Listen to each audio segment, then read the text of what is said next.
अस्सलाम वालेकुम दोस्तों, उम्मीद करता हूँ कि आप सब दोस्त खैर वाफियत से होंगे।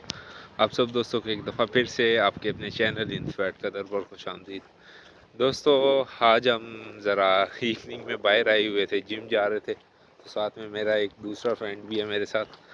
तो सोचा आपके लिए कुछ एक इन्फॉर्मेटिव वीडियो भी साथ में बनाई जाए।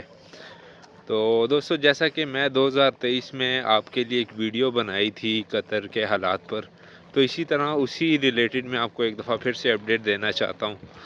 तो कतर के हालात पर मैं आपको मज़ीद ये बताना चाहूँगा कि अभी तक कुछ ख़ासे हालात कतर के तब्दील नहीं हुए फीफा वर्ल्ड कप के बाद, लेकिन कंस्ट्रक्शंस में तकरीबन कोई 3-4 प्रोजेक्ट्स ओपन हो चुके हैं कतर में फीफा वर्ल्ड कप के बाद के जो हालात हैं।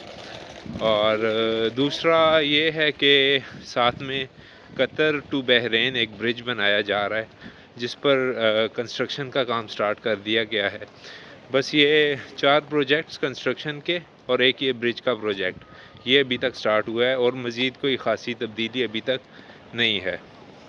तो इन हालात को मद्देनज़र रखते हुए जो भी बंदा कतर में आना चाहे फ्री वीज़े पर, तो जॉब की मार्केट को देख के एक दफ़ा किसी फ्रेंड से पूछ के लाजिम ये चीज़ क्लैरिफाई कर ले कि इस वक्त हालात क्या हैं। ठीक है। और दूसरा, अभी बजट भी 2024 का पास हुआ है, तो उसमें अभी उसमें कोई भी मज़ीद अभी प्रोजेक्ट्स नहीं स्टार्ट हुए।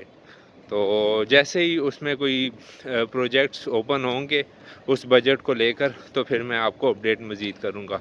इसी तरह की नेक्स्ट न्यू इन्फॉर्मेटिव वीडियोस के लिए आप हमारे इस चैनल को सब्सक्राइब कर लें, बेल आइकन को प्रेस कर लें, ताकि हर न्यू इन्फॉर्मेटिव वीडियो आप तक वक्तन फ़वक्तन पहुँचती रहे। मिलते हैं इंशाल्लाह नेक्स्ट इन्फॉर्मेटिव वीडियो में। अपना बहुत बहुत ख्याल रखिएगा। वस्सलाम।